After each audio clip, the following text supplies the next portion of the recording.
Hola jóvenes de la materia de Administración 1. Vamos a trabajar ahora con el tema antecedentes históricos de la administración en México. Este tema la vamos a desarrollar a través de esta presentación que les acabo de diseñar, pero también voy a dejar la lectura para que posteriormente ustedes la puedan leer. Empezamos. Esta clasificación que están viendo ustedes en pantalla obedece a la clasificación que se dio en la administración en México. Tenemos la época prehispánica, que se subdivide en horizonte preclásico, en horizonte clásico y el posclásico. Posteriormente llegó la época colonial y después México independiente, y uno de los pasajes más fuertes fue el de la Reforma y el Porfiriato. Ya posteriormente el siglo XX y actual el que estamos viviendo, el siglo XXI. Para esta sesión de clase, como es muy larga, la vamos a dividir. Entonces, para esta vez vamos a trabajar exclusivamente lo que son estas tres etapas, que es la época prehispánica, la colonial y el México independiente. Obviamente con sus subdivisiones, ¿no?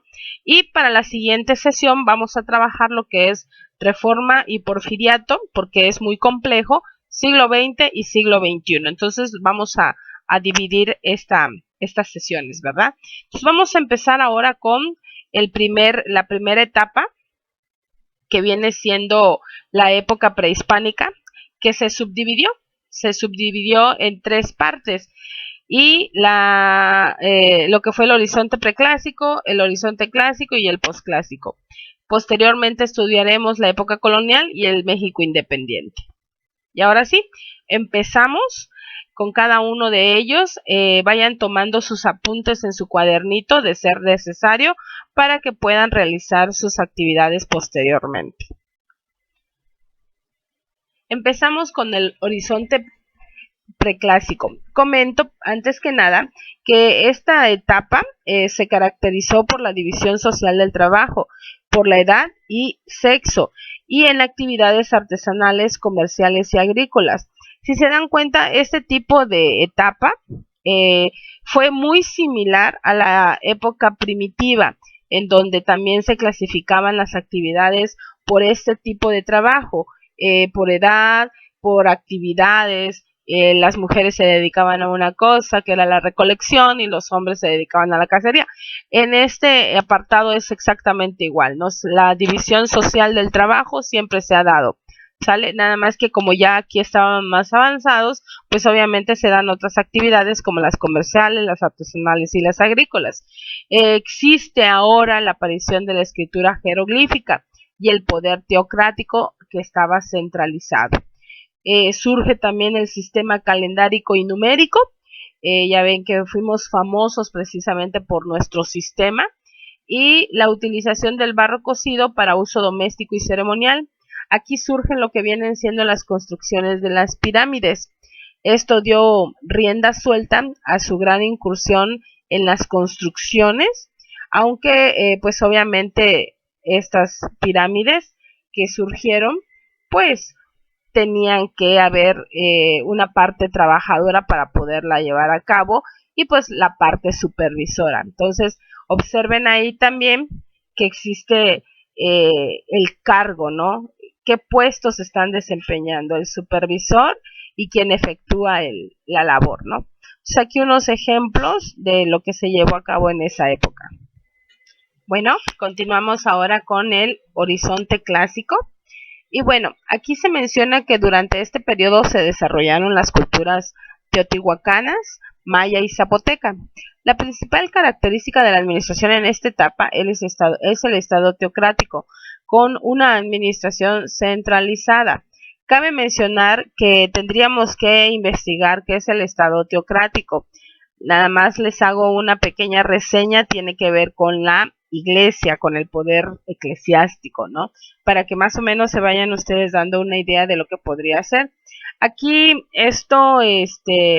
habíamos mencionado que en el apartado anterior surgen ya las construcciones, y en esta parte se consolidan, porque ya existen estos levantamientos de templos, como por ejemplo algunas pirámides conocidas como Chichén Itzá, y obviamente las organizaciones sociales más conocidas en los lugares como Yucatán, pues vienen siendo Uxmal, y en las cuestiones de Oaxaca podría ser el Monte Albán, nada más por mencionar algunos.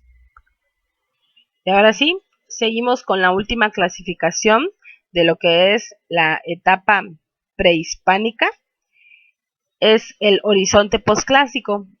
Aquí el desarrollo y la decadencia de la cultura azteca sucedieron en este periodo, en el año 800 y 1492. Aquí se caracterizó por el predominio de un estado militar donde la clase sacerdotal tenía gran importancia. Ya ven que venimos arrastrando lo del estado teocrático cuando ellos son los que tienen el poder. Entonces vamos a investigar qué es eso, ¿verdad? La organización comercial y militar del Imperio Azteca abarcó hasta Centroamérica. Los sistemas de distribución, la organización y la especialización del trabajo fueron causa de asombro para los españoles, tal como se narra en las cartas de relación de Hernán Cortés. Toda esta infraestructura es muestra de la excelente administración que prevalecía en dicha cultura. Algunos aspectos más importantes de esta etapa son las que plasmo en la presentación. Y bueno, recuerden ustedes que el Estado teocrático siempre ha tenido mucha validez y mucha influencia. Entonces, aquí en esta etapa, pues no pasó desapercibida por tal situación. Ahora bien, hagamos un resumen. Ya hemos estudiado la época prehispánica a través de sus tres horizontes, que fue el preclásico, el clásico, el posclásico. Y nos falta ver lo que es la época colonial, el México independiente y otras tres más, que eran la Reforma y el Porfiriato, el siglo XX y el siglo XXI. Pero te repito que por su complejidad lo vamos a ver en otra sesión. Entonces continuamos ahora con la época colonial.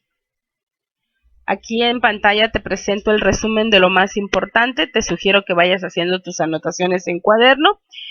Y bueno, aquí se menciona que se establece un sistema de administración de gobierno con las características de control central, burócrata y poder absoluto por parte de España. Te recuerdo que fuimos invadidos, conquistados por este país aquí en México. En la Nueva España, una de las actividades más importantes, además de la agricultura, fue la minería. Y los españoles descubrieron y explotaron los yacimientos de oro y plata a partir de 1532. El trabajo se caracterizó en sus inicios porque hubo esclavitud. Los españoles utilizaban la mano de obra, obviamente, de los nativos, y fue así como surgió la encomienda, que es otro término que vamos a investigar, para administrar el trabajo. El trabajo por jornal o peonaje, como le quieran llamar, surgió después de la abolición de la encomienda en 1720. En las colonias ya se producían materias primas y se consumían los productos de España. Hacia 1780 el espíritu del capitalismo y del libre comercio predominaba en otros países europeos. Aquí te dejo esta presentación, viene el resumen más importante y avanzamos. Vamos con el México independiente. Aquí el movimiento independiente se inició allá por el año de 1810 y concluyó 11 años después a partir de 1812. Aquí los gobiernos emprendieron el fomento a la minería, la agricultura y la incipiente industria mediante el otorgamiento de facilidades para la introducción de la maquinaria, patentes y privilegios a las nuevas manufacturas. El primer intento por promover la industrialización se dio gracias a la iniciativa de Lucas Alamán en 1831, al crear el primer banco de avío. Los estilos de administración continuaban siendo empíricos, rudimentarios y centralizados.